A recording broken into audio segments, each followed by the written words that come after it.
நம்முடைய ஆண்டவர் சூழ்நிலைகளை மாற்றுகின்ற தேவன். உலகத்திலே நாங்கள் யாரை நம்பலாம் யாரை நம்பக்கூடாது என்று பார்த்தோம் என்றால், நாங்கள் நம்பக்கூடிய ஒரே ஒருவர் ஆண்டவராகிய இயேசு கிறிஸ்து மட்டும்தான். ஆமென். மனுஷன் எத்தனையோ மனுஷர்களை நம்பி இருக்கிறோம் எங்களுடைய வாழ்க்கையில். யோசித்து பாருங்க, எத்தனை மனுஷர்கள் எங்களை ஏமாற்றி இருக்கின்றார்கள். ஆனால் ஆண்டவர் எங்களை ஒருபோதும் ஏமாற்றாத தகப்பன். இன்றைக்கு நாங்கள் என்ன சூழ்நிலைகளிலே இந்த இடத்துக்கு வந்திருக்கிறோம் என்பது எனக்கு தெரியாது. நீங்கள் என்ன சூழ்நிலையிலே வந்திருக்கிறீர்கள் என்று எனக்கு தெரியாது. அது ஒரு நோயாக இருக்கலாம், ஒரு வியாதியாக இருக்கலாம், அல்லது ஒரு பிரச்சனையாக இருக்கலாம், பணப்பிரச்சனையாக இருக்கலாம், வேலையில்லா பிரச்சனையாக இருக்கலாம், ஒருவேளை ஒரு குடும்ப பிரச்சனையாக இருக்கலாம், அல்லது ஒரு குடும்பத்திலே சமாதானம் இல்லாத ஒரு பிரச்சனையாக இருக்கலாம். ஆனால் தேவன் இந்த சூழ்நிலைகளை மாற்றக்கூடிய தேவனாக இருக்கிறார். ஆமென்.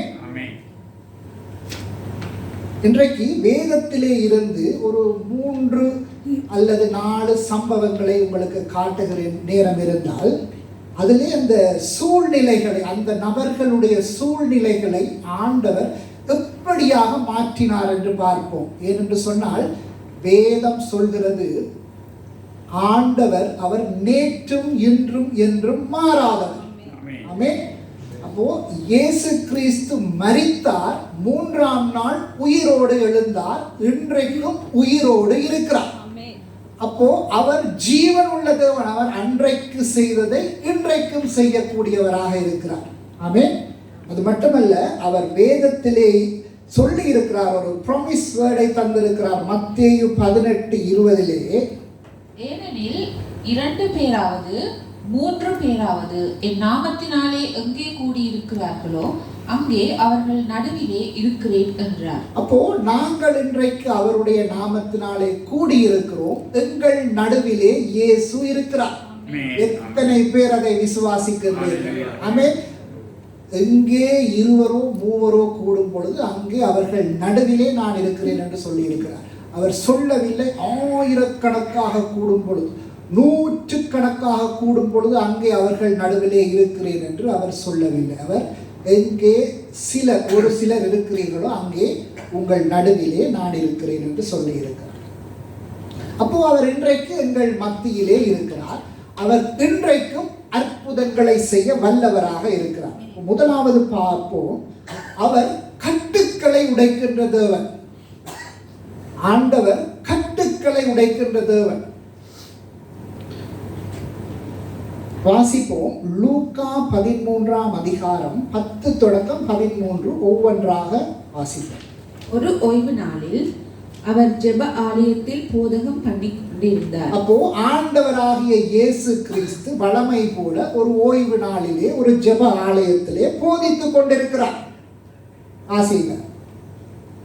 அப்பொழுது 18 வருஷமாய் பலவீனப்படுத்தும் ஆவியை கொண்ட ஒரு ஸ்திரீ அங்கே இருந்தாள். அவள் எவ்வளவும் நிமிரம் கூடாத கூனியாய் இருந்தாள். கவனியுங்கள், இங்கே ஒரு பெண் இருக்கிறாள். அவள் 18 வருடமாக ஒரு பிரச்சனையிலே இருக்கிறாள். 18 வருடமாக அவள் கூனியாக இருக்கிறாளா. அப்போ அவள் 18 வருடங்கள் என்று சொன்னால் அது ஒரு சிறிய காலம் அல்ல. 18 வருடங்கள் என்பது ஒரு 18 யோசித்து பாருங்கள். 18 வருஷமாக அவள் கூனியாக இருக்கிறாள். அவளால் நிமிர முடியாது. அப்படியான பிரச்சனையில் இருக்கிறாள். அப்ப யோசித்து பாருங்கள். இப்படி ஒரு கொஞ்ச நேரம் வீட்டை கூட்டி பாருங்கள், வீட்டை போய் அப்படியே எவ்வளவு பெயின் இருக்கும், எவ்வளவு வலி இருக்கும். 18 வருடங்கள் அவள் அந்த வலியிலே அவஸ்தைப்பட்டாள். 18 வருடங்கள் கூனிக்கொண்டு ஒவ்வொரு நாளும் வேலைகளை செய்ய வேண்டும் என்று சொன்னால் அது எவ்வளவு கஷ்டம், ஸ்ட்ரகிள், தினமும் நிமிர முடியாத வாழ்க்கை.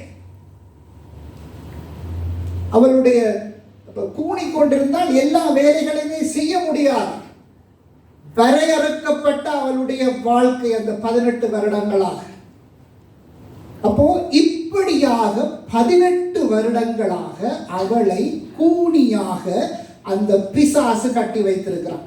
அப்போ கூனி என்று சொன்னால் அவள் இப்படி கூனித்தான் இருப்பாள். அப்போ கூணலான வாழ்க்கை, அதாவது உங்களுடைய வாழ்க்கையிலே அவன் உங்களை எழும்ப விட மாட்டான், நிமிர விட மாட்டான். அப்போ ஒரு பிசாசு ஒருவருடைய வாழ்க்கையிலே அவன் கிரியை செய்வான் என்று சொன்னால் எழுந்திருக்க விட மாட்டான். பிரச்சனைகளை கொண்டு வந்து போட்டுக்கொண்டே இருப்பான். ஒரு பிரச்சனை கூடிய அடுத்த பிரச்சனை. அப்போ இந்த பெண்ணிற்கு வந்ததப்போ நீங்கள் கேட்கலாம், அது வியாதியா அல்லது கட்டா என்று சொல்லி. ஆனால் வேதம் தெளிவாக சொல்கிறது, அவளுக்கு என்ன இருந்ததா?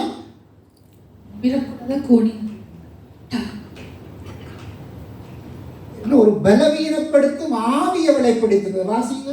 இயேசு அவளை கண்டு தம்மிடத்தில் அழைத்து, ஸ்திரீயே. இல்ல 11 அவள் அப்பொழுது 18 வருஷமாய் பலவீனப்படுத்தும் ஆவியை கொண்ட ஒரு ஸ்திரீ. அப்போ அவளுக்கு அந்த வியாதி வந்தது பிசாசின் நிமித்தம். இப்போ எனக்கு அன்பான சகோதர சகோதரிகளே, இப்போ வியாதிகள் இருக்குத்தானே, இந்த வியாதிகள் 3 வகையாக ஒருவருக்கு வரலாம்.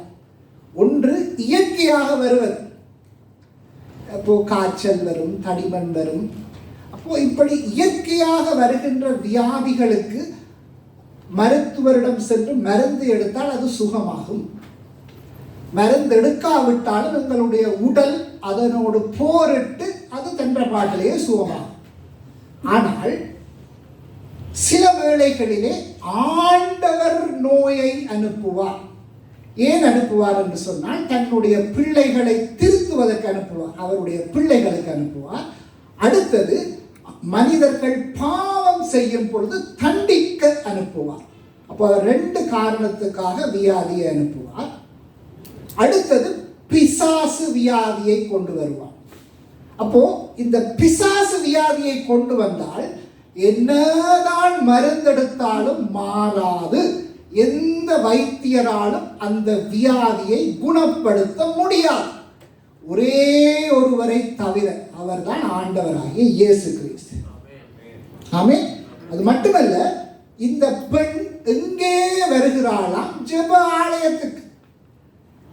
அப்போ இந்த பெண் ஆண்டவரை அறிந்த ஒரு பெண். ஆண்டவரை அறிந்தவர்கள் வந்திருக்கலாம், அறியாதவர்கள் வந்திருக்கலாம். ஆனால் இந்த பெண் ஆண்டவரை அறிந்த பெண். ஆண்டவரை அறிந்திருக்கிறாள், கிழமைக்கு கிழமை ஆலயத்துக்கு வருகிறாள். ஆனாலும் பிசாசு பிடிச்சு வச்சிருக்கிறாள். அப்போ இன்றைக்கும் அநேக கிறிஸ்தவர்களுக்கும் இந்த பிரச்சனை இருக்கிறது. அநேக கட்டுக்கள் பிசாசு பிடித்து வைத்துக் கொண்டிருக்கிறார். அடுத்த வசனம். இயேசு அவளை கண்டு தம்மிடத்தில் அழைத்து, ஸ்திரீயே, உன் பலவீனத்தில் நின்று விடுதலையாக்கப்பட்டாய் என்று சொல்லி அவள் மேல் தமது கைகளை வைத்தார். உடனே அவள் நிமிர்ந்து தேவனை மகிமைப்படுத்தினாள். அப்போ பிசாசு வியாதியை கொண்டு வரும் பொழுது அவனுடைய நோக்கம் ஒன்றே ஒன்றுதான். யோவான் 10:10 சொல்கிறது, அவன் கொல்லவும் அழிக்கவுமே அவனுடைய வேலை, கொல்லுவதும் அழிப்பதும். இயேசு சொல்கிறார், ஆனால் நானோ ஜீவனை தர வந்திருக்கிறேன். அப்போ இயேசு சொன்ன வார்த்தை, பிசாசு கொல்லவும் அழிக்கவும் தான் வருவான், நான் ஜீவனை தர வந்திருக்கிறேன் என்று சொல்லி இருக்கிறார். அவர் அந்த பெண்ணை கண்டார், கூப்பிட்டார், என்ன கைகளை வைத்து நீ சுகமானா என்று சொல்ல அவளுக்கு சுகம் வந்ததாம். அப்போ அவர் முதலாவது அவளை கண்டார். இப்போ இன்றைக்கு நீங்கள் அநேக பிரச்சனைகளோடு இருக்கலாம், ஆனால் அநேகர் உங்களை பார்த்தாலும் தெரியாத மாதிரி போவார்கள். அப்படித்தானே? உங்களுடைய பிரச்சனைகளை மனிதர்கள் கவனிக்காமல் இருக்கலாம், உங்களுடைய வியாதியை உங்கள் மனுஷர்கள் கவனிக்காமல் இருக்கலாம். ஆனால் ஆண்டவர் எல்லாவற்றையும் பார்த்து கொண்டிருக்கிறார். வியாதியை மட்டுமல்ல, நாங்கள் செய்யும் பாவங்களையும் அவர் பார்த்து கொண்டிருக்கிறார். அது செய்தியில் என்பதால் நான் அதற்குள்ளாக போகவில்லை. அப்போ ஆண்டவர் அந்த பெண்ணை கண்டார். அங்கே அந்த போதகர் கண்டாரோ தெரியவில்லை அந்த சர்ச்சிலே, ஆனால் ஆண்டவர் கண்டார். ஆண்டவர் கண்டு போட்டு அப்படியே மனுஷரை போல போபவர் அல்ல. அவர் கண்டால் அதை உதவி செய்து விட்டுத்தான் போவார். அவர் என்ன செய்தார்? அவளை கூப்பிட்டு, அவராகவே கூப்பிடுறார், முன்னே வா என்று சொல்லி, நீ இன்றோடு சுகமானா என்று சொல்லி அவள் மேல் கையை வைத்தார், அவள் நிமிர்ந்தாள் என்று வேதம் சொல்கிறது. 18 வருடமாக அந்த பிரச்சனையிலே இருந்த அந்த ஸ்திரீக்கு ஆண்டவர் என்ன செய்தார்? சுகத்தை கொடுத்தார்.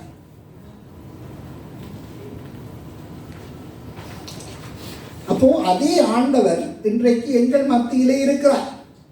அப்போ இன்றைக்கு உங்களுக்கு ஏதாவது ஒரு பிரச்சனை, ஏதாவது ஒரு கட்டு இருக்கும் என்று சொன்னால் ஆண்டவர் உங்களை அந்த கட்டிலே இருந்து விடுவிக்க அவர் வாஞ்சையாக இருக்கிறார். ஆமென். அவர் விருப்பமாக இருக்கிறார். என்ன? நாங்கள் அதற்கு இடத்தை கொடுக்க வேண்டும். அப்போ உங்களுக்கு ஒருவேளை இந்த பிசாசு ஒரு பணப்பிரச்சனையை கொண்டு வந்திருக்கலாம், ஒரு வியாதியை கொண்டு வந்திருக்கலாம், அல்லது குடும்பத்துக்கு இடையிலே கணவன் மனைவிக்கு இடையிலே பிரச்சனைகளை கொண்டு வந்திருக்கலாம். சில வேளையிலே திருமணம் ஆகாத பிரச்சனை இருக்கலாம், சில வேளைகளிலே பிள்ளை இல்லாத பிரச்சனை இருக்கலாம், சில வேளைகளிலே வேலை இல்லாத பிரச்சனை இருக்கலாம், சில வேளைகளிலே காசு கடனிலே அகப்பட வைத்திருக்கலாம். அப்போ இது எல்லாம் அப்போ கட்டாக இருக்கும் என்று சொன்னால் அதை இன்றைக்கு இயேசு விடுதலை செய்ய விரும்புகிறார். ஆமென். அப்போ அந்த பெண்ணின் கட்டிலே இருந்து விடுதலை தந்தவர், அந்த பெண்ணுக்கு அந்த வியாதியிலே இருந்து சுகத்தை தந்தவர் இன்றைக்கு உங்களுக்கும் சுகத்தை தர அவர் விருப்பம் உள்ளவராக இருக்கிறார். அடுத்ததாக பார்ப்போம். 2வது காரியம், ஆண்டவர் வழி இல்லாத இடத்திலே வழியை ஏற்படுத்துகின்ற தகப்பனாக இருக்கிறார். இப்போ வழியே இல்லை. அதே ஒரு சம்பவத்தோடு உங்களுக்கு சொல்கிறேன், அப்பொழுது உங்களுக்கு புரியும். அப்போ கிரோன் வர்ஷிப் பண்ணும்போது சொன்னார், அந்த இஸ்ரவேல் ஜனங்கள் எகிப்திலே அடிமைகளாக இருந்தார்கள்.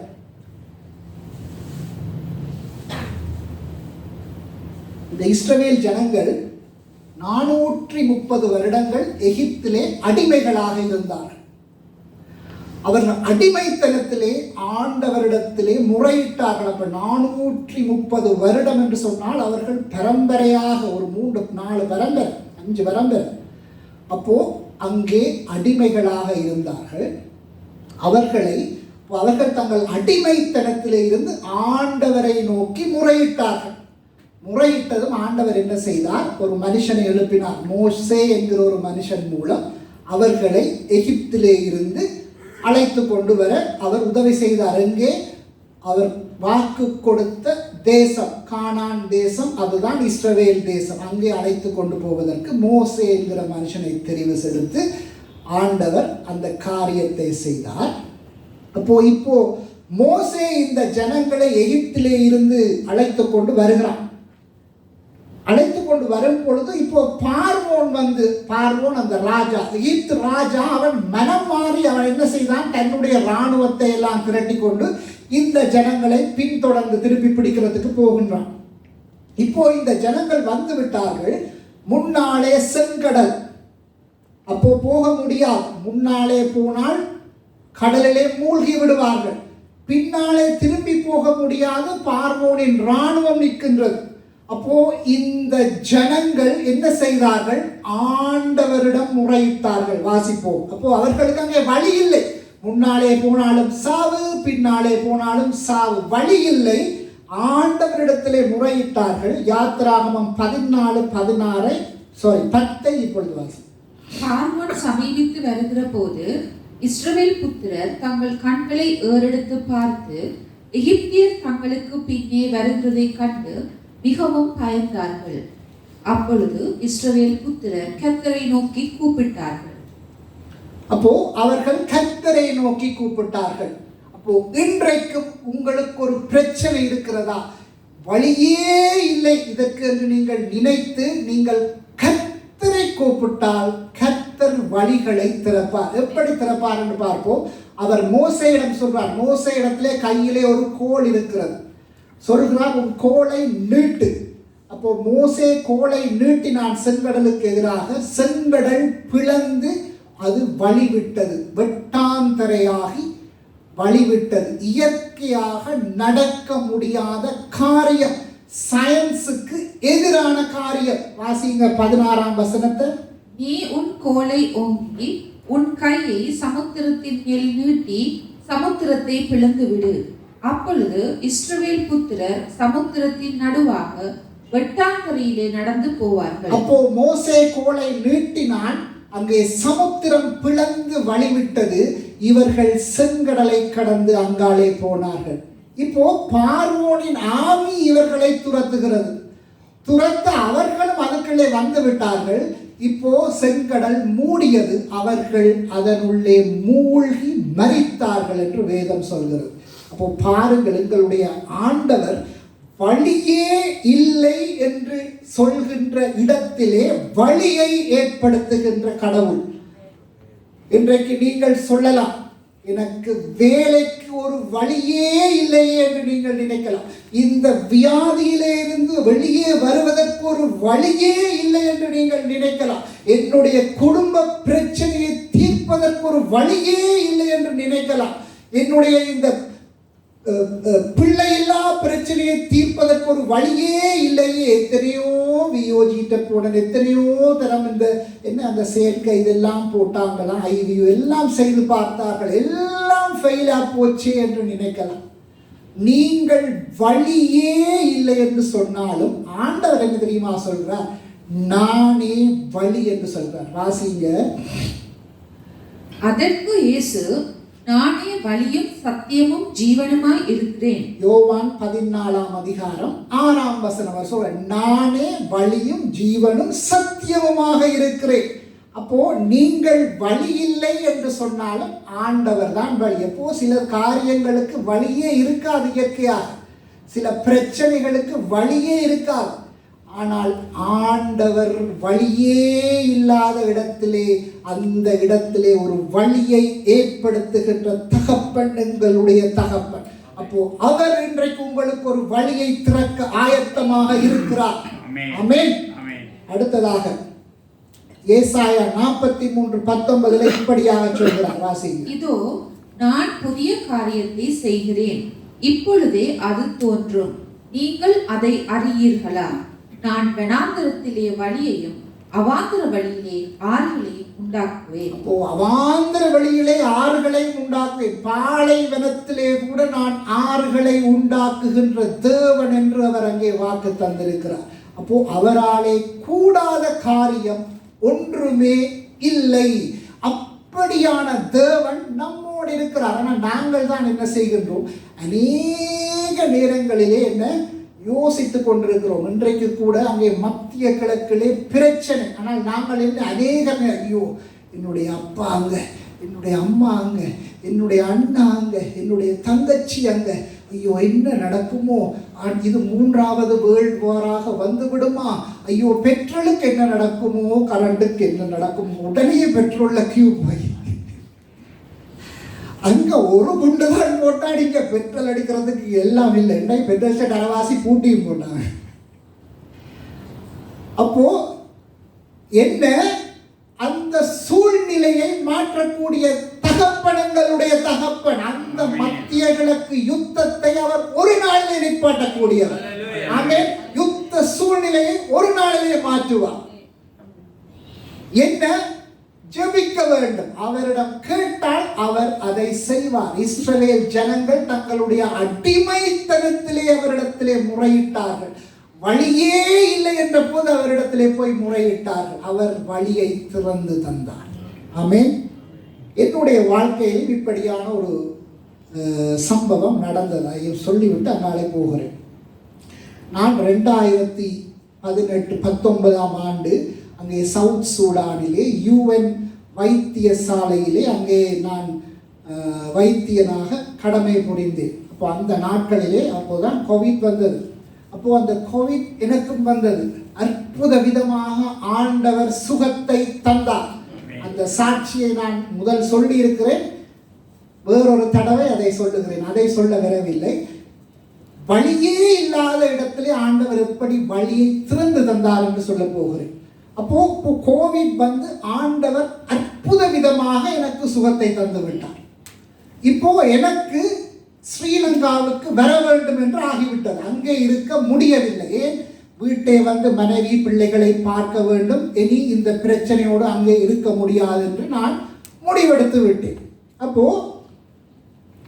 நான் முடிவெடுத்து அதற்குரிய காரியங்களை பார்க்க வெளிக்கிடுவோம் என்று சொன்னால் என்ன? லாக்டவுன். இலங்கை ஏர்போர்ட்டும் பூட்டு, சவுத் சூடான் ஏர்போர்ட்டும் பூட்டு. இலங்கை லாக்டவுன், சவுத் சூடானும் லாக்டவுன். அநேக ஃப்ளைட்ஸ் கேன்சல். வர முடியாத சூழ்நிலை, வழியே இல்லை. எப்பதான் என்ற குடும்பத்தை பார்ப்பேனோ? ஆண்டவரிடம் ஜெபத்திலே அமர்ந்தேன். ஜெபித்தேன் ஜெபித்தேன் ஜெபித்தேன். ஆண்டவர் ஒரு வார்த்தையை தந்தார். அந்த வார்த்தையை வாசிப்போம். ஏசாயா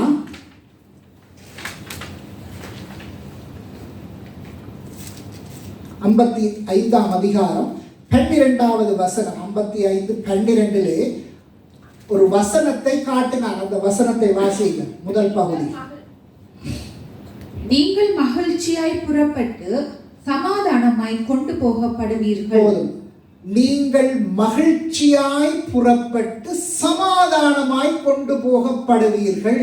அந்த வார்த்தையை அவர் காட்டினதும் எனக்கு பிரச்சனை மாறிவிட்டது. எனக்கு என்னுடைய அந்த சந்தேகம், பயம் எல்லாம் போய்விட்டது. நினைக்க மாட்டீர்கள், ஒரு 2-3 கிழமை இருக்கும் ஸ்பெஷல் ஃப்ளைட்லே இலங்கைக்கு வர கர்த்தர் கிருபை செய்தார். ஆமென். அப்போ வழியே இல்லை என்ற பொழுது வழியை திறந்து தந்த தேவன் எங்களுடைய தேவன். இப்போ நான் ஏன் இதை சொல்கிறேன் என்று சொன்னால், அவர் அப்படியான தேவன். அவரை நான் ருசி பார்த்திருக்கிறேன். அதைத்தான் உங்களுக்கு சொல்கிறேன். அடுத்ததாக பார்ப்போம். எங்களுடைய ஆண்டவர் போஷிக்கின்ற தேவனாக இருக்கிறார். வாசிப்போம். 1 ராஜாக்கள் 17ஆம் அதிகாரம் 8 தொடக்கம் 16. இங்கே அதில் முதல் அந்த பேக்ரவுண்டை சொல்கிறேன், கேளுங்கள். அதாவது இங்கே 2 மனிதர்களை பற்றி அந்த சம்பவம் வருகிறது. ஒரு மனிதன் ஆண்டவருடைய ஊழியக்காரன். அவன் விசுவாசத்திலே வாழ்கின்ற விசுவாச வீரன்.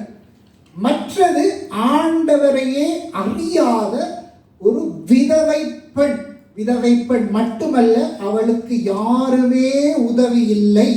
அதாவது ஒரு ஏழ்மையிலே இருக்கின்ற ஒரு விதவை பெண். இவர்களை பற்றி வேதம் சொல்ல போகிறது. வாசிப்போம். இப்போ அவர்தான் அந்த எலியா தீர்க்கதரிசி. அந்த தீர்க்கதரிசி யார் என்று சொன்னால் எலியா தீர்க்கதரிசி. இப்போ இவர் என்ன செய்தார் என்று சொன்னால், ஆண்டவருடைய நாமத்தின் பெயரால் வானத்தை அடைத்து விட்டார். மழை இல்லாமல் இஸ்ரவேல் தேசம் அங்கே மழையே இல்லாமல் போய்விட்டது. இவர் ஆண்டவருடைய நாமத்திலே மழை இல்லாமல் செய்து விட்டார். செய்து போட்டு அந்த ராணிக்கு பயந்து ஆண்டவர் சொல்றார், நீ போய் அங்கே ஒரு ஆற்றண்டையிலே இரு, கேரி தாட்டன்றையிலே இரு என்று சொல்லி இவர் அங்கே போய் இருக்கிறார். வேதம் சொல்கிறது, ஆண்டவர் அவரை போஷித்தார். எப்படி என்று சொன்னால், அந்த ஆற்று தண்ணீரை குடித்தார். அவருக்கு அப்பமும் இறைச்சியும் காகங்கள் கொண்டு வந்து கொடுத்தது என்று சொல்லும். அப்போ அப்படியாக ஆண்டவர் அற்புதமாக அந்த அவருடைய ஊழியக்காரனை போஷித்தார்.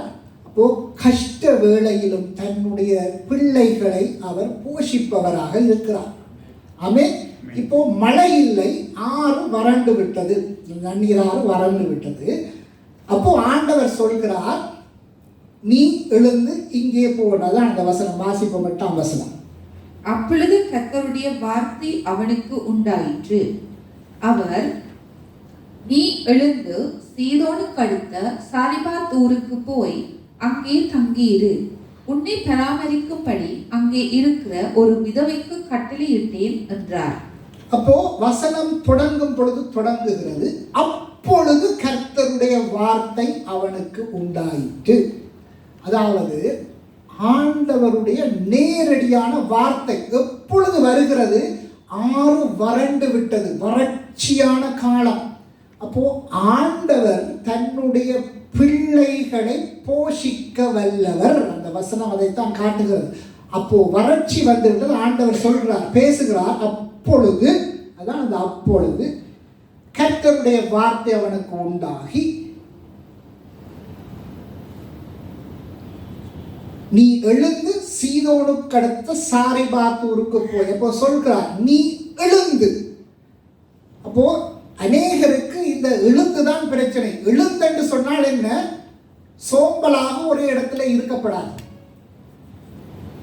அதை புரியப்படுத்துகிறேன் கேளுங்கள். இப்போ ஒரு அநேகர் என்ன செய்வார்கள் என்று சொன்னால், ஒரு பிரச்சனை என்றால் சொல்வார்கள், ஐயோ நேற்றைக்கு தான் என்ன லேட்டாக வந்தது, இன்றைக்கு சர்ச்சுக்கு வர இயலாது என்ன, அடுத்துட்டு மார்னிங் எழும்ப மாட்டார்கள், சர்ச்சுக்கு போக மாட்டார்கள்.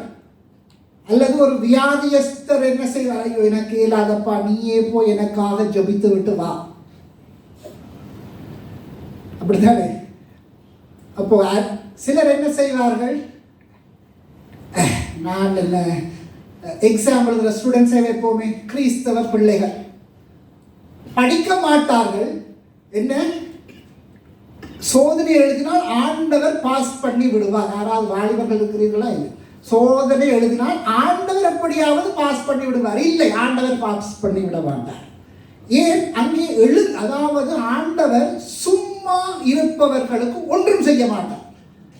அதாவது முயற்சி எடுக்க வேண்டும். வேதத்திலே இப்படி ஒரு வசனம் இருக்கிறது, ப்ரோவர்ப்ஸ், நீதிமொழிகள் 21:31. அந்த வசனம் சொல்கிறது, குதிரை யுத்த நாளுக்கு ஆயத்தப்படும், ஜெயமோ கர்த்தரால் வரும்.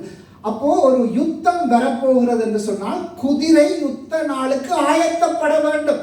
அது சாப்பிட்டு படுத்து ரெஸ்ட் எடுத்து கொண்டிருந்து யுத்த நாளுக்கு போனால் வெற்றி வராது. ஆனால் யுத்த நாளுக்கு ஆயத்தப்பட வேண்டும்.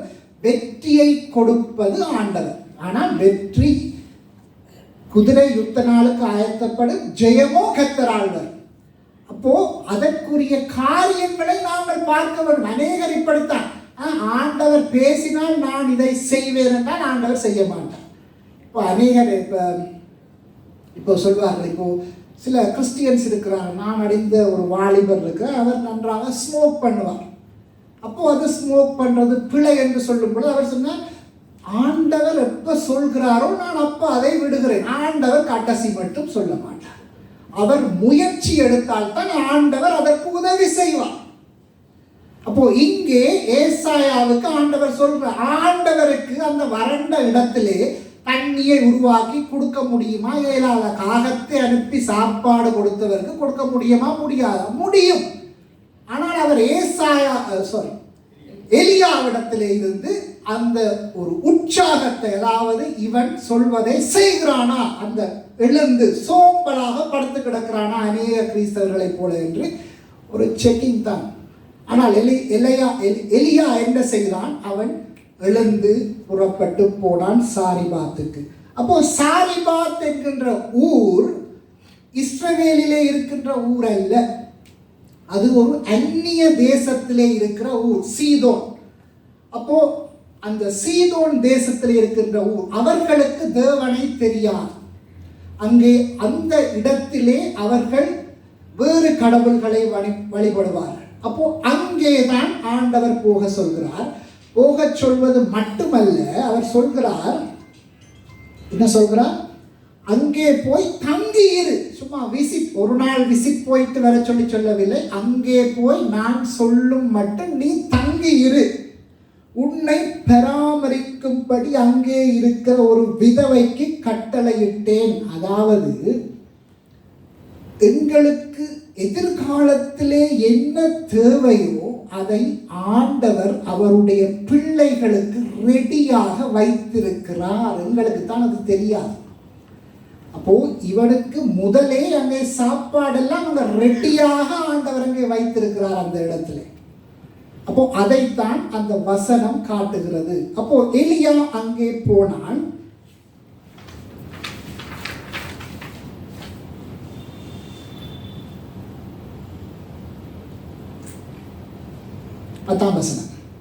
அப்படியே அவன் எழுந்து சாரிபாத்துக்கு போனான். அந்த பட்டணத்தின் ஒளிமுக வாசலுக்கு அவன் வந்தபோது அங்கே ஒரு விதவை விறகு பொறுக்கி கொண்டிருந்தாள். அவன் அவளை பார்த்து கூப்பிட்டு, நான் குடிக்கிறதற்கு கொஞ்சம் தண்ணீர் ஒரு பாத்திரத்தில் எனக்கு கொண்டு வா என்றான். இப்போ ஆண்டவரையும் பாருங்கள், அனுப்புறது ஒரு விதவையிடம். விதவை அதுவும் ஒரு ஏழை விதவை. இப்போ அவளுடைய நிலைமையை நான் ஒருக்கா சொல்லி விடுகிறேன். அப்போ அவளுடைய வீட்டிலே ஒன்றுமே இல்லை. மாவு ஒரு கொஞ்சம், எண்ணெய் ஒரு கொஞ்சம், அவ்வளவுதான் இருக்கு. அவள் தற்கொலை செய்வதற்கு ஆயத்தமாக இருக்கிறாள். அவளுக்கு ஒரு மகன் இருக்கின்றார்கள். ஏன்? இப்போ வறட்சியான காலம், மழை இல்லை. அப்போ அவளுக்கு கையிலே பணம் இல்லை. அடுத்த வேளை உணவுக்கு என்ன செய்வதென்று தெரியாது. வாங்குவதற்கு பணம் இல்லை. அவளுக்கு வேலை இல்லை. உதவி செய்ய யாரும் இல்லை. ஏழை. அப்போ அவள் என்ன செய்ய போகிறாள்? தன்னிடத்தில் இருக்கிற அந்த கொஞ்சம் மாவையிலையும் கொஞ்சம் எண்ணெயிலும் கடைசியாக வாய்க்கு திருப்தியாக சாப்பிட முடியாது. கடைசியாக ஒரு டேஸ்டை பார்த்துட்டு சாவோம் என்று சொல்லித்தான் அவள் வெளிக்கிடுகிறாள். அதுதான் அவளுடைய நிலை. அப்போ அதற்குத்தான் அவள் விறகு பொறுக்கி கொண்டிருக்கிறாளாம். அப்போ எலியா அவளை கண்டு, இந்த தீர்க்கதரிசி அவளை கண்டு சொல்றார், நீ போய் எனக்கு கொஞ்சம் தண்ணி கொண்டு வா குடிக்கிறதுக்கு என்று சொல்லி. அப்போ அவள் தண்ணி எடுக்க போகிறாள். அப்போ இவர் சொல்கிறார், கொண்டு வர அவள் போகிற போது அவன் அவளை நோக்கி கூப்பிட்டு, கொஞ்சம் அப்பமும் உன் கையிலே எனக்கு கொண்டு வா என்றான். கிழிஞ்சது போ. அதாவது அவள் இருக்கிறான்னு சொன்ன ஒரு கொஞ்சம் மாவும் கொஞ்சம் எண்ணெயும் தான் இருக்கிறது. அவள் தனக்கே சாப்பிட பத்தாது, அதிலேயே அவளும் பிள்ளையும் சாப்பிட்டு மரிக்க இருக்கின்றார்கள். இப்போ எலியா சொல்றார், நீ போய் அதிலே எனக்கு ஒரு அப்பமும் அப்பத்தை சுட்டு கொண்டு வா என்று சொல்லுகிறார். இப்போ கவனிங்கள், இப்போ இவள் ஆண்டவரை அறியாதவள், அப்படித்தானே? ஆண்டவரை அறியாதவள். ஆண்டவர் அவளை ஆசீர்வதிக்க விரும்புகிறார். அதற்காகத்தான் அவர் தன்னுடைய ஊழியக்காரனை அந்த இடத்துக்கு அனுப்பி இருக்கிறார். அது மட்டுமல்ல, ஆண்டவர் ஒரு பெரிய ஆசீர்வாதத்தை தருவதற்கு முதல் ஒரு டெஸ்ட் ஒன்று வைப்பார். இந்த விதவை இதில் பாஸ் பண்ணுகிறாளா? அப்போ அது போல சில வேளை உங்களுக்கும் ஒரு டெஸ்ட் வைப்பார். அதிலே நாங்கள் பாஸ் பண்ண வேண்டும். அப்போ அந்த விதவையினுடைய பதிலை பார்ப்போம். இந்த வசனம் மிகவும் ஒரு உணர்ச்சிகரமான வசனம். வாசிப்போம் 12வது வசனம். அதற்கு அவள், பானையில் ஒரு பிடி மாவும் கலசத்தில் கொஞ்சம் எண்ணெயுமே அல்லாமல் என்னிடத்தில் ஒரு அடையும் இல்லை என்று உம்முடைய தேவனாகிய கர்த்தருடைய ஜீவனை கொண்டு சொல்லுகிறேன். அவள் சொல்றார், உம்முடைய தேவனாகிய கர்த்தருடைய ஜீவனை கொண்டு சொல்லுகிறேன். அவளுக்கு தெரியுமே தனக்கு கஷ்டம். அவளுக்கு தன்னுடைய தேவர்களில் நம்பிக்கை எல்லாம் போய்விட்டது. ஏன்? அவளுக்கு யாரும் உதவிக்கு வரவில்லை. அப்ப அவள் சொல்றார், உம்முடைய தேவன் நாமத்தினாலே ஆணையிட்டு சொல்றேன், என்னட்ட இவ்வளவு தான் இருக்குது. வாசிங்க.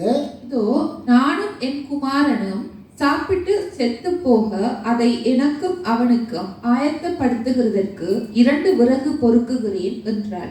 இப்போ பாருங்கள், அவளுடைய வீட்டிலே இருக்கிறது மிகச்சிறிய அளவுமா ஒரு கொஞ்சம் எண்ணெய். அவளுடைய உடலை எடுத்தால் அங்கே உடலிலே பசி, பொருளாதாரம் பூஜ்ஜியம். எங்களுடைய பாஷையிலே சொன்னால் பேங்க் பேலன்ஸ் 0. அது மட்டுமல்ல, அவள் சாக போகிறாள், தற்கொலை செய்ய போகிறாள். எதிர்காலம் சூனியம், அதாவது ஹோப்லெஸ்னஸ். எதிர்காலமே இருண்டு போயிருக்கிறது.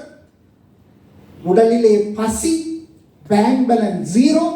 அது மட்டுமல்ல, ஹோப்லெஸ்னஸ், ஒன்றுமே, அது எதிர்காலத்திலே ஒரு எதிர்பார்ப்பு இல்லை. அப்படியான நிலையிலே அந்த பெண் இருக்கின்றாள். இப்போ அவளை பார்த்துத்தான் இவர் சொல்கிறார், போய் கொண்டு வா என்று.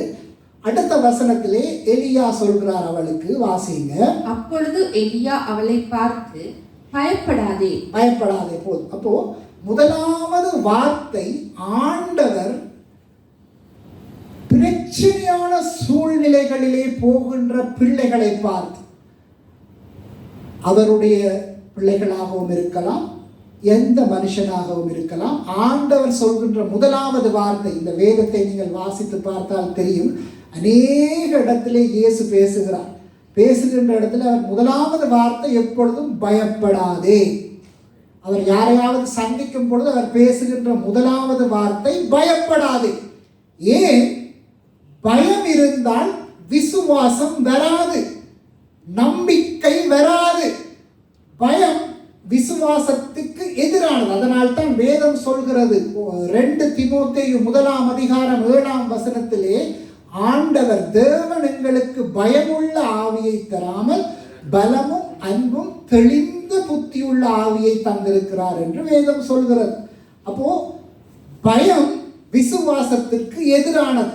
அப்போ அதனால் தான் எப்பொழுதும் ஆண்டவர் முதலாவது தன்னுடைய சீஷர்களுக்கோ சரி, அவர்கள் ஒரு பிரச்சனை கூடாக போகும் பொழுது அல்லது யாரையாவது ஒருவரை முதலாவதாக சந்திக்கும் பொழுது சொல்வார், பயப்படாதே. அவர் மரித்து உயிர்த்தெழுந்து அங்கே 3 பெண்கள் காண்கின்றார். அந்த இடத்துல அவர் பேசுகின்ற சொல் முதலாவது பயப்படாது. அப்போ அந்த பயத்தை இல்லாமல் செய்வது ஏன்? விசுவாசத்தை உயர்த்த வேண்டும். அதனால் தான் இப்ப எலியாவும் அதைத்தான் சொல்ற, பயப்படாதே. வாசிங்க. நீ போய் உன் வார்த்தையின்படி ஆயத்தப்படுத்து. நீ போய் அப்படியே செய். என்ன? நீ தற்கொலை செய்வதற்கு வேண்டிய அப்பத்தையும் இதையும் செய். ஆனாலும் முதல் அதிலே எனக்கு ஒரு சிறிய அடையை பண்ணி என்னிடத்தில் கொண்டு வா. அப்போ சொல்ற, அதிலும் முதலாவது ஒரு சின்னனா செய்து அதை எனக்கு முதலாவதாக எனக்கு கொண்டு வா என்று சொல்லிவிட்டு அவர் சொல்கிறார், பின்பு உனக்கும் உன் குமாரனுக்கும் பண்ணலாம். அடுத்த வசனத்தை அப்படியே வாசிங்க. கர்த்தர் தேசத்தின் மேல் மழையை கட்டளை இடும் நாள் மட்டும் பானையின் மா செலவழிந்து போவதும் இல்லை, கலசத்தின் எண்ணெய் குறைந்து போவதும் இல்லை என்று இஸ்ரவேலின் தேவனாகிய கர்த்தர் சொல்லுகிறார் என்றார். அப்ப எலியா சொல்றான், நீ முதலாவது நீ செய்யறத செய், பிரச்சனை இல்லை. அதிலே முதலாவது நீ எனக்கு ஒரு சின்ன அடையை செய்து கொண்டு வா, ஒரு சின்ன அப்பத்தை செய்து கொண்டு வா, மிகுதியிலே நீ உனக்கு உன்ற பிள்ளைக்கும் செய். அதாவது ஆண்டவர், அதாவது ஒரு ஸ்பிரிச்சுவல் பிரின்சிபிள் இருக்கிறது, ஆன்மீக கொள்கை. ஆண்டவர் எதிர்பார்ப்பது முதலாவது தனக்கு. வேதத்திலே ஒரு வசனம் மத்தேயு 6:33, அதில் ஆண்டவர் முதலாவது தேவனுடைய ராஜ்யத்தையும் நீதியையும் தேடுங்கள், அப்பொழுது இவைகள் எல்லாம் கூட கொடுக்கப்படும். இந்த ஆசீர்வாதங்கள், இது உண்ண உணவு, இருக்க வீடு, உடுக்க உடை, இது எல்லாம் உங்களுக்கு கூட கொடுக்கப்படும் என்று வேதம் சொல்கிறது. அப்போ அதைத்தான் எலியா அங்கே முதலாவது நீ எனக்கு இதிலே செய்து கொண்டு வா. நீ அப்படி செய்துட்டு வந்தால் பானையிலே மா குறைவடைவதும் இல்லை, கலயத்திலே எண்ணெய் குறைவதும் இல்லை என்று இஸ்ரவேலின் தேவனாகிய கர்த்தர் சொல்லுகிறார் என்று சொல்லி இவர் அவளுக்கு சொல்கிறார். அவள் என்ன செய்தால்? இப்போ இதை எங்களுடைய ஆட்களுக்கு நாங்கள் சொன்னால், அப்படியோ இல்லை, அங்கே எங்கட இடத்துல நாங்கள் வெத்தில போட்டு பார்க்கிறவர் ஒருத்தர், அவரையும் சொல்றவர் தான், அப்படித்தான் எங்களுடைய ஆட்கள் செய்வார்கள். அவள் விதண்டவாதம் கதைக்கவில்லை, அதாவது எலியாவிடம் வாக்குவாதம் செய்யவில்லை, எலியா சொல்வதில் சந்தேகப்படவில்லை. அவள் என்ன செய்தாள்? கீழ்ப்படிந்தாள், எலியா சொன்னபடி செய்தாள். அடுத்த வசனத்தை வாசிங்க. அவள் போய் எலியாவின் சொற்படி செய்தாள். அவள் என்ன செய்தாள்? அந்த சொல்லுக்கு கீழ்ப்படிந்தாள். அதனுடைய அர்த்தம். அதாவது அவள் சந்தேகப்படவில்லை, கீழ்ப்படிந்தாள். அவளும் இவனும் அவள் வீட்டாரும் அநேக நாள் சாப்பிட்டார்கள். அதாவது அந்த வறட்சி காலம், பட்டினி பஞ்சகாலம் முடியும் வரை அவர்களுடைய வீட்டிலே அங்கே சாப்பாட்டு குறை இருக்கவே இல்லை. ஆண்டவருடைய வார்த்தை மாறாது. அவர் சொன்னால் சொன்னதுதான். அவர் மனம் மாற மனிதன் அல்ல, அவர் தேவன். ஆமென். அப்போ அவர் போஷிக்கிற தேவனாக இருக்கிறார். இன்றைக்கு என்ன பெட்ரோல்ல கியூ, நாளைக்கு ஃபுட் சிட்டியிலேக்கு, நாளைக்கு இருக்காது, அரிசி, இப்படித்தான் நடக்க போகுது, சரிதானே? ஆனால் ஆண்டவருக்கு நாங்கள் முதலிடத்தை கொடுத்தால் ஆண்டவர் சூழ்நிலைகளை மாற்ற வல்ல தேவனாக இருக்கிறார். கஷ்ட காலத்திலும் எங்களை போஷிக்க வல்லவராக இருக்கிறார். இப்போ அவர் உங்களுக்கு அப்படி ஒரு பிரச்சனை இருக்கு என்று சொன்னால் உங்களை போஷிக்க வல்ல தேவனாக இருக்கிறார். ஆமென். இன்னொரு காரியத்தை சொல்லிவிட்டு நான் முடிக்கின்றேன். அடுத்ததாக பார்ப்போம். ஒரு அந்நிய மனிதன். இவன் அந்நிய மனிதன், பெரிய பணக்காரன். அது மட்டுமல்ல, அரசிலே பெரிய பதவி, டிஃபென்ஸ் மினிஸ்டர். அப்படியான ஒரு மனிதன். அவனுடைய வாழ்க்கையிலே ஒரு நோய் இருந்தது. பார்ப்போம் என்ன நடக்கிறது. எடுத்து வைத்துக் கொள்ளுங்கள். 2 ராஜாக்கள் 5ஆம் அதிகாரம் 1வது வசனம். இது யார் என்று சொன்னால் சிரியா. சிரியா இப்ப இருக்கிற ராஜா அல்ல. அந்த நாட்களிலே சீரியா தேசத்திலே படைகளின் சேனாதிபதியாக இருந்தவன். அவனுக்கு பெயர் நாகமான். வாசிங்க இப்போ. சீரிய ராஜாவின் படைத்தலைவனாகிய நாகமான் என்பவன் தன் ஆண்டவனிடத்தில் பெரிய மனுஷனும் எண்ணிக்கை உள்ளவனுமாய் பெரிய பணக்காரனாய் இருந்தான். படைத்தலைவன், சேனாதிபதி. அவனை கொண்டு கர்த்தர் சீரியாவுக்கு ரட்சிப்பை கட்டளையிட்டார். மகா பராக்கிரமசாலியாகிய அவனோ குஷ்டரோகியாய் இருந்தான். அவனிங்க அப்போ இவன் வெளியே பார்த்தால் நல்ல ஆசீர்வாதம் இருப்பது போலதான் இருக்கிறது. ஆனால் உள்ளே அவனுக்கு ஒரு வியாதி இருக்கிறது. இன்றைக்கு நம்மிலும் அநேகரை வெளியே பார்த்தால் சிரித்துக் கொண்டு பேசிக்கொண்டு போவார்கள். ஆனால் உள்ளே அநேக பிரச்சனைகள் இருக்கிறது. இவனுக்கும் அப்படியான ஒரு வியாதி இருந்தது, குஷ்டரோகம் இருந்தது. வாசிங்க. சீரியாவில் இருந்து. அப்போ இவனுக்கு காசு இருக்குத்தானே, பெரிய பணக்காரன், மினிஸ்டர். அப்போ இவன் இதற்கு வைத்தியம் செய்திருப்பானா இல்லையா? செய்திருப்பான், கட்டாயம் செய்திருப்பான். சிரியாவில் இருக்கிற எல்லா கன்சல்டன்ஸ்டையும் போயிருப்பான். எல்லா டெர்மட்டாலஜிஸ்டா, பிசிஷியன் எல்லாரையும் பார்த்திருப்பான். எல்லாராலையும் முடியவில்லை. சரிதானே? அவனுக்கு அதால் தான் இந்த வியாதி தொடர்ந்து இருந்து கொண்டே இருந்தது. அப்போ சில வேளைகளிலே நாங்கள் நினைக்கின்றோம், பணம் இருந்தால் எல்லாவற்றையும் செய்யலாம் என்று. அப்படித்தான் அநேகம் நினைத்து கொண்டிருக்கிறோம். பணம் இருந்தால் அங்கே நிறைய விஷயங்கள் செய்ய முடியாது. இன்னைக்கு மனுஷன் பணத்தை தான் தேடி ஓடிக்கொண்டிருக்கிறான். நினைக்கிறான் பணம் இருந்தால் என்ன செக்யூரிட்டி, பணம் இருந்தால் எனக்கு எல்லாம் செய்யலாம், என் எதிர்காலத்தை பார்த்து கொள்ளலாம். பணம் இன்றைக்கு வரும், நாளைக்கு இருக்காது. வேதத்தில் அதுக்கு வசனம் இருக்கிறது, அதை பிறகு பார்ப்போம். இப்போ இது சம்பவத்துக்கு வருவோம். அப்போ பணம் பிரச்சனைகளை தீர்க்காது, அதை புரிந்து கொள்ள வேண்டும். வாசிப்போம் அடுத்த வசனம். சீரியாவில் இருந்து தண்டுகள் புறப்பட்டு இஸ்ரவேல் தேசத்தில் இருந்து ஒரு சிறு பெண்ணை சிறைப்பிடித்து கொண்டு வந்திருந்தார்கள். அவள் நாகமானின் மனைவிக்கு பணிவிடை செய்து கொண்டிருந்தாள். அப்போ இவனுடைய வீட்டிலே ஒரு வேலைக்கார பெண் இருந்தால். அவள் இஸ்ரவேல் பெண். அவளுக்கு ஆண்டவரை தெரியும், ஆனால் சின்ன பெண். ஆசைங்க தொடர்ந்து. அவள் தன் ஆட்சியாரை பார்த்து, இப்போ அவள் இவனுடைய வைஃபை பார்த்து சொல்கிறாள், என் ஆண்டவன் சமாரியாவில் இருக்கிற தீர்க்கதரிசி இடத்தில் போவாரானால் நலமாய் இருக்கும், அவர் இவருடைய குஷ்டரோகத்தை நீக்கி விடுவார் என்றாள். பாருங்கள், அந்த சின்ன பிள்ளை சொல்கிறது, இவர் அங்கே இஸ்ரவேல் சமாரியாவிலே இருக்கிற அந்த பெரிய தீர்க்கதரிசியிடம் போனால் இவருக்கு சுகம் வந்துவிடும். அப்ப ஏன் இவரை நீங்கள் அங்கே போக செய்யக்கூடாது என்று அந்த சின்ன பெண் சொல்கிறார். பாருங்கள், ஆண்டவர் யாரையும் பயன்படுத்துவார். முக்கியமாக சிறியவர்களைத்தான் ஆண்டவர் பயன்படுத்துவார். அது வேதத்திலே நாங்கள் பார்க்கலாம், இன்றைக்கும் நீங்கள் பார்க்கலாம். அநேக ஊழியக்காரர்களை பார்த்தீர்கள், பெருசா படிச்செல்லாம் இருக்க மாட்டார்.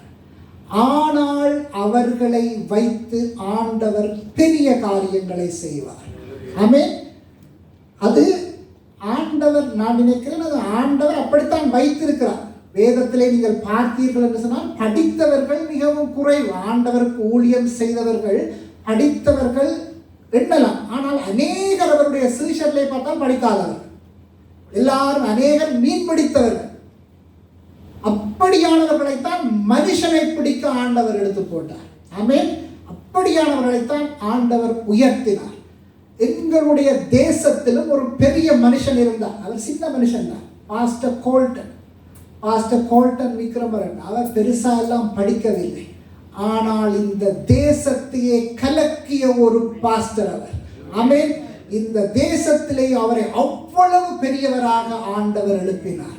அப்போ ஆண்டவர் படித்தவர் பெரியவர் எல்லாம் பார்ப்பதில்லை. அவர் சின்ன புழுவாக இருந்தாலும் எடுத்து பயன்படுத்தக்கூடிய தேவன். அப்போ இந்த சின்ன பெண் ஒரு காரியத்தை சொல்கிறாள். அப்போ இவருக்கும் இப்போ இந்த எல்லாத்தையும் போய்த்தார் தான், எல்லா டாக்டர்ஸ்டையும் போய்த்தார், ஒன்றுமே சரி வரவில்லை. அப்போ இவர் நான் போய் பார்ப்போம், இப்படித்தான் அநேகர் இங்கேயும் வருவது என்ன அப்படித்தானே. வைத்தியர்கள் கைவிட்டு விட்டார்கள். ஓ, சஃபயர்ல ஒரு கூட்டம் நடைபெறுகிறதாம், போய் பார்ப்போம். அப்படித்தான் நிறைய பேர் வருவார்கள். ஆனால் ஆண்டவர் அற்புதங்கள் செய்பவர், ஆண்டவர் அற்புதம் செய்ய வல்ல தேவன். ஆமென். அவர் அன்றைக்கும் இன்றைக்கும் அவர் என்றைக்கும் மாறாதவர், அதே அற்புதங்களை செய்து கொண்டிருக்கிறார். அப்போ இந்த பெண் சொல்ல, அப்போ இந்த நாகமானும் அதற்கு கீழ்ப்படிந்து போகின்றான். சரியை போய்த்தான் பார்ப்போமே, அதுதான் கருத்து, போய்த்தான் பார்ப்போமே. வாசிங்க. அப்பொழுது எலிசா அவரிடத்தில் இல்லை அவள் தன் நாச்சியாரை என் ஆண்டவன் சமாரியாவில் இருக்கிற தீர்க்கதரிசி இடத்தில் போவார். அப்போ இவன் என்ன செய்கிறான் என்று சொன்னால், தன்னுடைய ராஜா, இவன் மினிஸ்டர் தானே, போய் ராஜாவிடத்திலே பெர்மிஷன் கேட்கிறான். நான் இப்படி என்னுடைய வருத்தத்துக்கு அங்கே ஒரு பெரிய ஒரு தீர்க்கதரிசி இருக்கிறார், அவரிடத்திலே போய் காட்டினால் சுகம் வந்துடும் என்று இந்த வீட்டை வேலைக்கார பெண் சொன்னால் நான் போகிறதுக்கு ஒரு பெர்மிஷன் தாங்க. அப்போ ராஜா ஒரு லெட்டர் எழுதுகிறார், சிபாரிசு கடிதம். அநேகர் அப்படித்தான், என்ன வேலைக்கு போவதென்றால் சிபாரிசு கடிதம். அப்போ நாங்கள் நினைப்பது என்ன, இன்ஃப்ளூயன்ஸ், பணம் எல்லாவற்றையும் செய்யும் என்று நினைக்கிறோம். நாகமானம் அப்படித்தான் நினைத்தான். ராஜாவின் இடத்திலே சிபாரிசு கடிதம் வாங்கினான். பொண்ணு வாசிக்க, பொன் வெள்ளி எல்லாம் கொண்டு போனான். வாசிக்க நான் சொல்றேன், பொன் வெள்ளி எல்லாம் கொண்டு போனான். எதற்கு? கொண்டு போய் தீர்க்கதரிசிட்ட கொடுத்தால் அவர் சுகத்தை தருவார் தானே என்று சொல்லி பொன் வெள்ளி சிபாரிசு கடிதத்தோடு போகிறான். போனதும் இவன் இப்போ எலிசா வீட்டு வாசலுக்கு வந்துட்டான், அங்க இஸ்ரவேல் தேசத்துக்கு வந்து. அப்போ ஆண்டவர் இதையெல்லாம் எதிர்பார்ப்பவர் அல்ல. அநேகர் அப்படித்தான். இப்போ ஒரு 3 நாளைக்கு முன்னர் என்று நினைக்கிறேன், ஒருவரிடம் என்னுடைய அவருக்கு கண் தெரியாமல் போய்விட்டது. அப்போ நீங்கள் இப்படி ஒரு கூட்டம் நடக்கிறதே, அவர் வேறு மதத்தை சேர்ந்தவர், இந்த கூட்டத்துக்கு வந்தால் ஆண்டவர் அற்புதம் செய்வார், நீங்களே வரக்கூடாது. அப்போ அவர் சொன்ன வார்த்தை, பிள்ளை நீர் எனக்காக போய் ஜெபியும், நான் பிறகு சர்ச்சுக்கு ஏதாவது செய்ய முடியுமோ செய்து வருகிறேன். அவர் நினைத்தார் என்ன, ஆண்டவரிடத்திலே பணத்தை கொடுத்தால் அங்கே எனக்கு கண் தெரிந்து விடும் என்று சொல்லி. இல்லை, கடைசி மட்டும் நான் அப்படி சொல்லக்கூடாது. அப்போ ஆண்டவர் இந்த பணத்தை எதிர்பார்ப்பதவர் அல்ல, பொன்னும் அவருடையது, வெள்ளியும் அவருடையது, வேதம் சொல்கிறது. அப்போ அவர் பணத்தை எதிர்பார்ப்பவர் அல்ல. அப்போ இவன் இந்த சிபாரிசு கடிதம், நாங்கள் தான் வேலைக்கு போகும்போது என்ன சிவிஏ இப்போ போர்ட்ஃபோலியோன்னு சொல்லுவாங்க, அதெல்லாம் சும்மா அப்படியெல்லாம் அப்டேட் பண்ணி அந்த அது 10ஆவதுக்கு நாடெல்லாம் முந்தைய அப்படி தான் அந்த பிஷப்போட கடிதம், அந்த கடிதம் இதெல்லாம் வைத்து அனுப்புறது வெளிநாட்டு யூனிவர்சிட்டிஸுக்கு. நாங்கள் யுத்த காலம் தான், இப்போ மெடிசின் கிடைத்து விட்டது என்றாலும் ஆசை வெளிநாட்டில் போய் படிப்போம், அனுப்புறது. அங்கே கிடைச்சது நான் போகவில்லை. ரைட். அப்போது இந்த சிபாரிஸ், அப்போ ஆண்டவருக்கு இந்த சிபாரிஸ் எல்லாம் சரி வராது, பணம் எல்லாம் சரி வராது. இப்போ இவர் எலிசா வீட்டுக்கு போய்விட்டார். எலிசா என்ன செய்தார் தெரியுமா?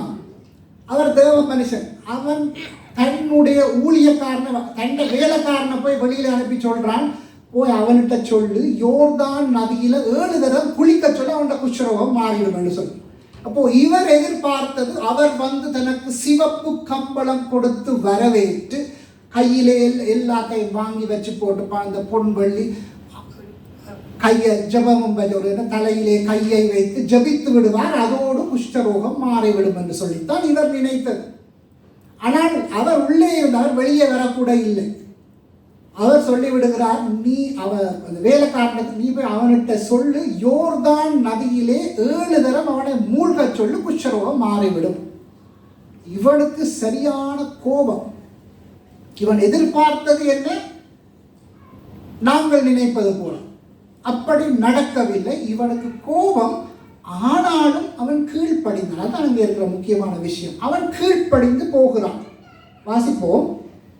அப்பொழுது எலிசா அவனிடத்தில் ஆள் அனுப்பி, நீ போய் யோர்தானில் 7 தரம் ஸ்நானம் பண்ணு, அப்பொழுது உன் மாம்சம் மாறி நீ சுத்தமாவாய் என்று சொல்லச் சொன்னான்.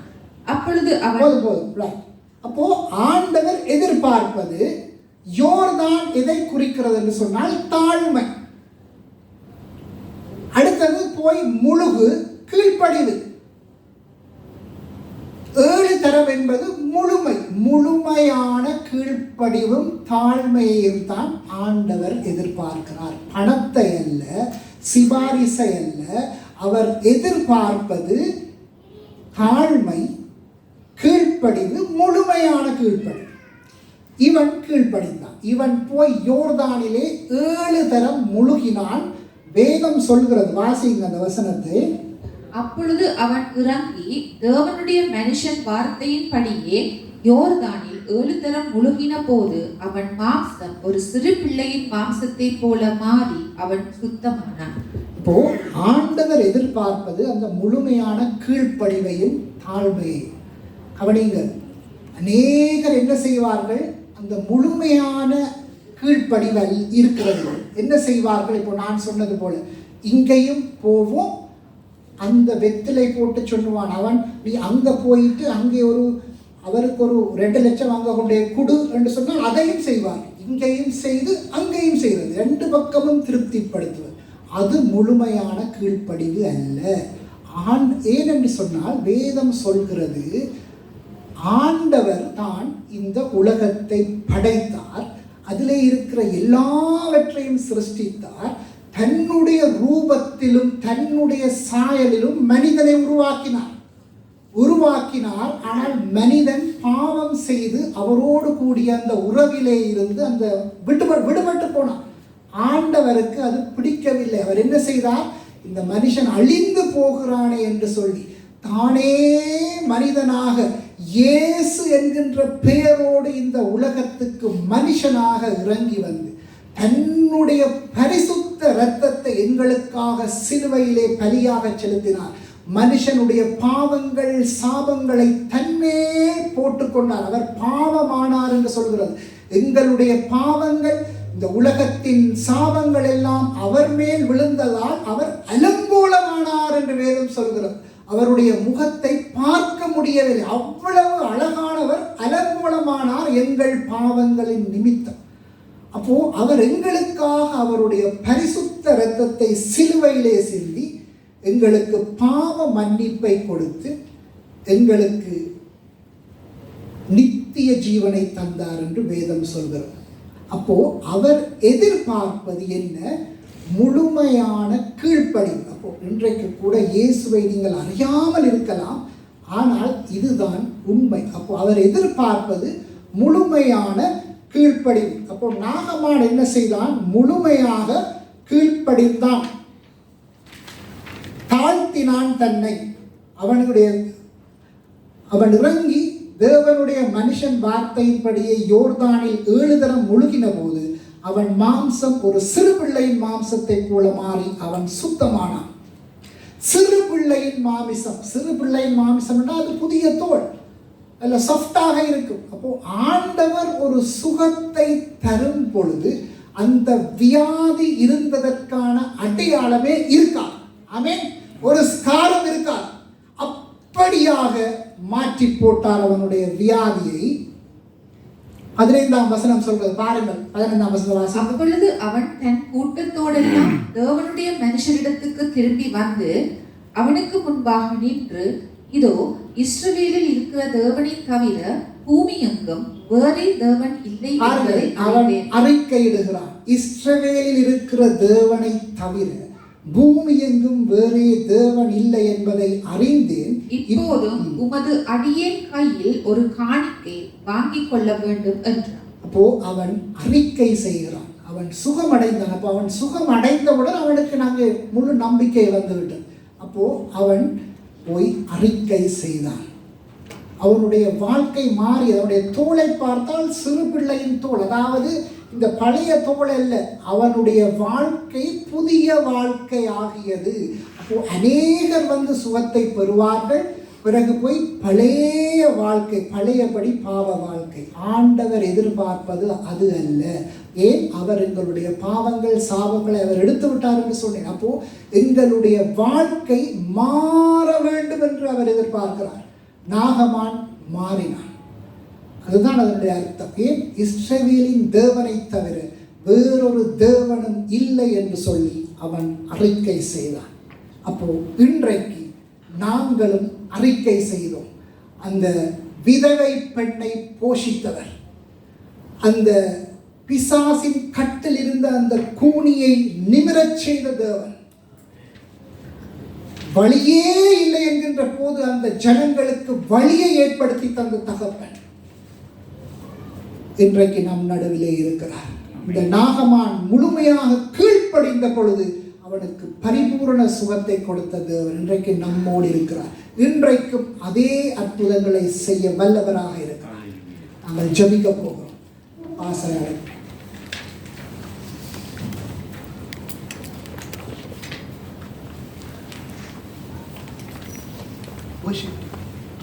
நல்ல அருமையான ஒரு செய்தியை நாங்கள் கேட்டோம். கர்த்தர் மத்தியில் இருக்கிறார். ஆண்டவரால் செய்ய முடியாத காரியம் ஒன்றுமே இல்லை. கட்டுகளை உடைக்கிற தேவன், வழி இல்லாத இடத்திலே வழியை திறந்து வைக்கிற தேவன். ஆமென். எத்தனை பேர் விசுவாசிக்கிறீங்க?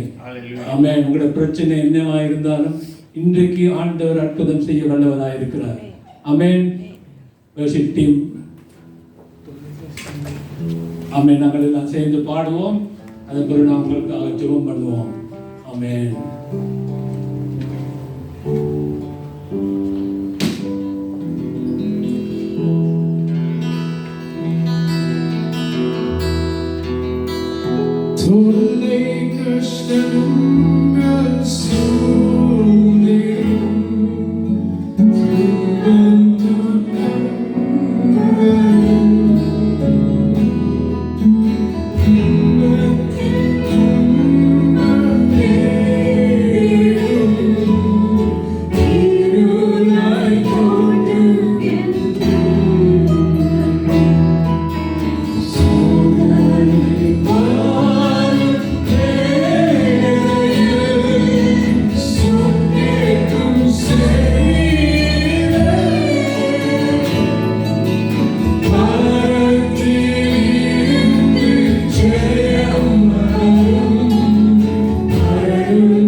மரித்தது உண்மை, ஆனால் மரணத்தை ஜெயித்து மூன்றாவது நாள் உயிர் திறந்தார்.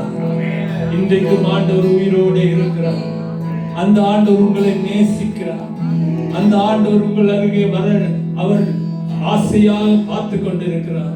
இன்றைக்கு உங்களுடைய வாழ்க்கையை அவருடைய கையிலே ஒப்பு கொடுப்பீங்களா? ஆண்டவர் உங்களை அழைக்கிறார். உங்களுக்கு தொல்லைகள் இருக்கலாம், கஷ்டங்கள் இருக்கலாம், நஷ்டங்கள் இருக்கலாம். ஆனால் ஆண்டவரால் உங்களுடைய வாழ்க்கையிலே செய்ய முடியாத காரியங்கள் ஒன்றுமே இல்லை. அவர் கட்டுகளை உடைக்கிற தேவன். அவர் அற்புதங்கள் செய்கிற தேவன். இந்த மாலை நேரத்தில் நீங்கள் அவரை விசுவாசித்தால் ஆண்டவர் உங்களுடைய வாழ்க்கையில ஒரு அற்புதங்களை செய்ய போகிறார். மீண்டும் ஒரு முறை நாங்கள் இதை பாடும் பொழுது உங்களுடைய வாழ்க்கையில பிரச்சனை இருந்தால், உங்களுக்கு ஜெபம் வேண்டுமானால், அது ஒரு வியாதியா இருக்கலாம், அல்லாவிட்டால் ஒரு குடும்ப பிரச்சனையா இருக்கலாம், அல்லது உங்களுடைய வியாபாரத்தில் ஒரு பிரச்சனையா இருக்கலாம். அது என்ன பிரச்சனையா இருந்தாலும் இந்த நேரத்தில் நீங்கள் விசுவாசத்தோடு நீங்களோட அடி எடுத்து முன்னுக்கு வாங்க. உங்களுக்காக நாங்கள் ஜெபம் பண்ணுவோம். ஊக்கமாக உங்களுக்காக நாங்கள் ஜெபம் பண்ணுவோம். கர்த்தர் உங்களை தொடுவார். கர்த்தர் உங்களை ஆசீர்வதிப்பார். கர்த்தருடைய வாழ்க்கையை மாற்றி அமைப்பார். நாங்கள் மீண்டும் ஒருமுறை பாடுபடுது, நீங்க விசுவாசத்தோடு முன்னுக்கு வாங்க, உங்களுக்காக நாங்கள் ஜெபம் பண்ணுவோம். ஹalleluya. தொல்லை கஷ்டங்கள் சூழ்நிலையும் துன்பம் வரும், இன்பத்தில் துன்பம் நேரிடும், இருளாய் தோன்றும் என்றும் சாதனை சங்கேற்கும் சரியே பரத்திலிருந்து தேவன் என்னை காக்க வல்லவர். தயவு செய்து ஜெபம் தேவையானவர்கள் முன்னுக்கு வாங்க. ஆண்டவர் அழைக்கிற நேரம் வாங்க. கூட்டம் முடிந்தவரை வந்து சொல்லாதீங்க, ஜெபிக்க சொல்லி. ஆமென். ஆண்டவர் இந்த நேரத்துக்குள்ள அழைக்கிறார். நீங்க விசுவாசத்தோட வாங்க. ஆமென். ஹalleluya. ஹalleluya. ஐயம் இருந்ததோர் காலத்தில் ஆவி குறைவார்த்தார், மீட்பொரு வீரம் பெறத்தார், சத்துருவை வென்றே. பயம் நீங்கிட்டே, இயேசுவை தூக்கினார், முற்றுமே வாழ்த்து, இயேசுவை காக்க வல்லவர். முற்றுமே வாழ்த்து, இயேசுவை காக்க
வழிகளை காண்பிக்கிறோம். நானே சத்தியமும் ஜீவனும் வழியுமானேன்னு சொன்ன தேவனே, சுவாமி தேவனே, தேவைகளை போஷிப்பிக்கிற தேவனாய் இருக்கிறேன். தேவனே பிதாவே, இந்த வாக்குத்தத்தங்களினாலே திரும்பவும் உங்களை உற்சாகப்படுத்தி எங்களை பிதாவே ஒரு விசுவாசத்தின் கண்களை திறந்து தேவனே உம்மை நோக்கி பார்த்து இந்த நாளே நாங்கள் ஆராதித்து பிதாவே உமது ஆசீர்வாதங்களை பெற்ற ஜனங்களாய் நடந்து விட்டு போய் நீங்க செய்த கிருபைக்காய் நன்றி செலுத்துகிறோம் சுவாமி. தொடர்ந்து இந்த ஜனங்கள் ஒவ்வொருவரும் ஆசீர்வாதங்கள் தேவனே சுவாமி. யாவே திரும்பமாய் அவர்கள் உங்கள் சமூகத்திலே எப்பொழுது கூடி ஆராதித்து தேவனே ஒரு சாட்சியான பாத்திரங்களாய் வரப்போம் நாட்டிலே கூடியிருக்கோமாய் அவர்களை அழைத்திருக்கிறோம். எந்தெந்த குடும்பங்கள் இந்த இடத்திலே வந்திருக்கிறார்களோ தேவனை சாலையில் காண்கிற தேவனாயிருந்து தேவனை அவர்கள் வழி நடத்தி பிதாவே உற்றார் உறவினர் அவர்களுக்கு பிதாவே ஒரு ஆசீர்வாதமான பாத்திரங்களை வரப்போம் நாட்டை கிருபை செய்வனமாய் ஜெபிக்கிறோம் சுவாமி. பிதாவே இந்த வேளையிலும் பிதாவே அவர் தங்கள் இடங்களை போகும் பொழுது அவர்கள் பாதுகாத்து தேவனே அங்கே தங்கள் வாழ்க்கையை மாற்றி அமைத்து தேவனை பிதாவே தேவனை உண்மை நோக்கி பார்த்து தேவன் என்று ஏற்றுக்கொண்டவர்களாய் எங்கள் பாவ சாபங்களுக்காக பலியான தேவன் நீர் மாத்திரமே ரத்தத்தினாலே நான் கழுவப்பட்ட நிச்சயப்படுத்தக்காய் அவர்கள் ஒவ்வொரு ஆசீர்வாதத்தை வழியெடுத்தவனுமாய் ஆண்டவராய் இயேசு கிறிஸ்து நாமத்திலே நான் ஜெபிக்கிறேன் நல்ல தேவனே. ஆமென், ஆமென், ஆமென். கர்த்தர்